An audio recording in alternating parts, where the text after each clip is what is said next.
All right. Yesterday, I was doing some rabbit holing, as I call it, about the Texas offense, and Steve Sarkisian inspired me yesterday because he had a quote. We played it on the show. We won't play it for you again, but essentially the gist of it is he said that, and we talked about this. He talked about how if they can deploy 5 people in the passing game, Yep. all right, that basically they've built the roster now where he believes that if the quarterback can just distribute the ball accurately and in a timely fashion to the best matchup that, whatever they have, based on the scheme and based on the concept, that they should have a lot of success and be able to create, he said, run after the catch plays, which we'll get into a little bit later. But him talking about deploying 5 receivers, and he talked about how tough J.T. Sanders and X-Man are. So you would consider J.T. Sanders a receiver in that That's 5? What he said that. Yeah. You know what I mean? So I think he does. I think in his mind, just kind of reading between the lines, he considers his passing game receiving core. He looks at J.T. Sanders as part of the receiving core, and he should. It's like last year, he should have looked at Bijan Robinson as part of the receiving core, and he didn't. Right? I think he would have had a different, mentality last year if he looked at Bijan as part of the receiving core. He didn't, and that's why you have 0 targets in the game versus TCU.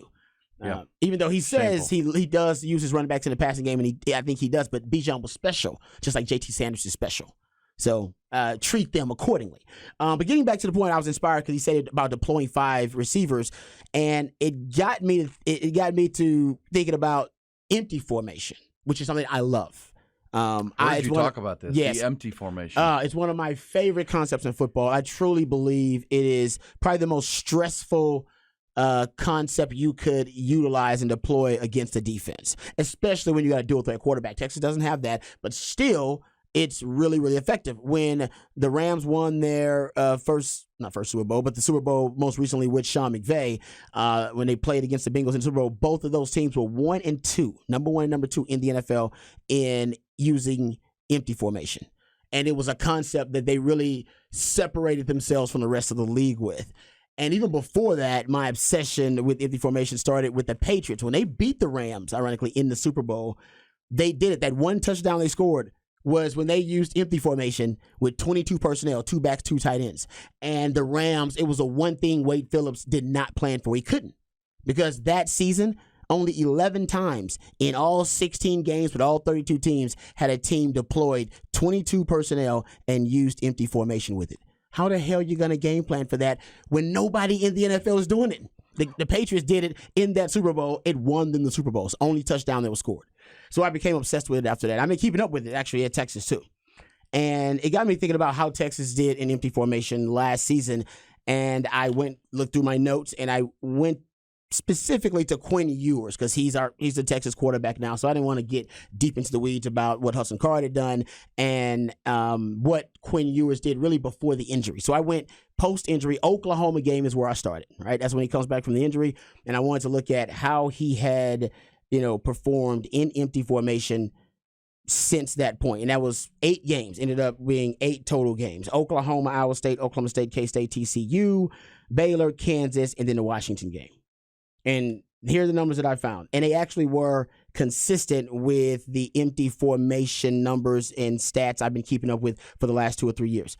And now I do believe this is my favorite cheat code for Texas's offense in 2023. There are a lot of them. This is my favorite one.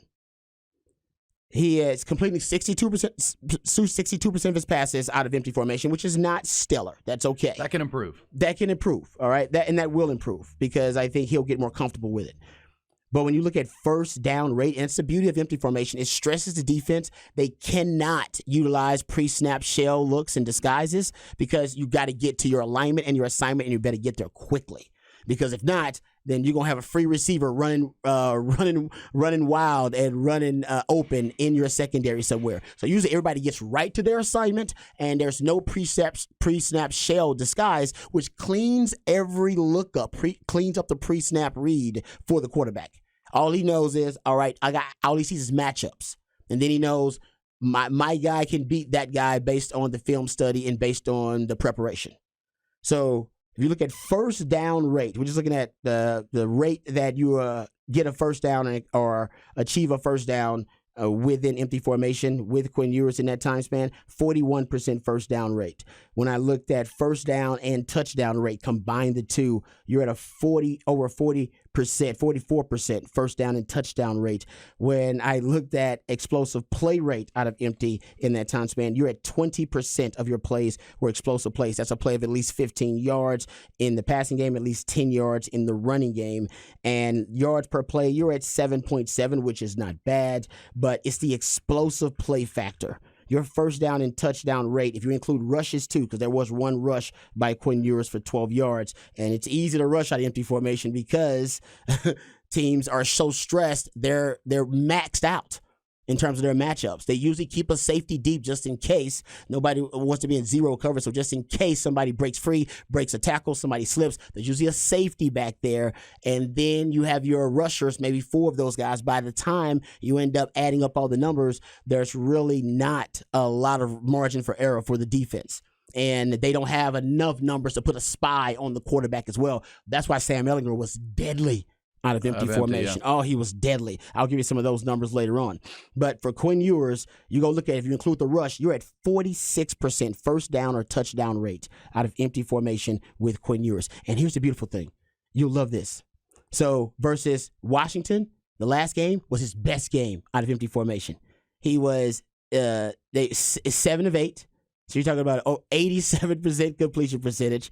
He had a rush for 12 yards, 7.5 yards per attempt. You look at a 25% first down rate. You had 1 explosive play in there, 2 if you include the rush in there too. So to me, I think he was actually building toward this. One of the best adjustments that Sark made in that TCU game was to go empty in the second half. I remember yelling and screaming about it on the radio the day after. In the second half of that game versus TCU, he was 4-4 from empty formation, over 12 yards per attempt, 3 first downs, 75% first down rate, and you had an explosive play against one of the best defenses in all of college football. The problem was Sark went to it a little too late. He found it late in the second half. And they were bad in the red zone in that game. Yeah, but one of the things that's true. But one of the things I think that will help Sark adapt a little bit better with empty formation is that his quarterback is now familiar with the system. The quarterback is a little bit more comfortable in the system. You have so many weapons that empty formation, to me, and I'm not saying use it, excessively. We're talking about 15% of the time. Maybe I think they should lead the country in the category because I think Quinn Ewers with the weapons is going to be really, really good. But that, I'm telling you, that's my favorite concept. We can dive a little bit deeper into it. But when I looked at the numbers, Quinn Ewers excelled actually in empty formation last season. I think it's something that Sark is looking at. I love it. Yeah. Behind the burnt orange curtain, deep dive in the rabbit hole with Rod Babers right there. And that's true. And somebody mentioned, love to see the 5 wides and then have Jordan Whittington drop into the backfield. Mm-hmm. Well, look, that's one of the reasons that Sark and the staff are cross-training a guy like Savion Red, who can be a receiver and a running back, right? You want to be able, because then you can go tempo. The other type of the 5s wide is you go the spread formation, you go tempo. And you don't let them change up their defensive personnel.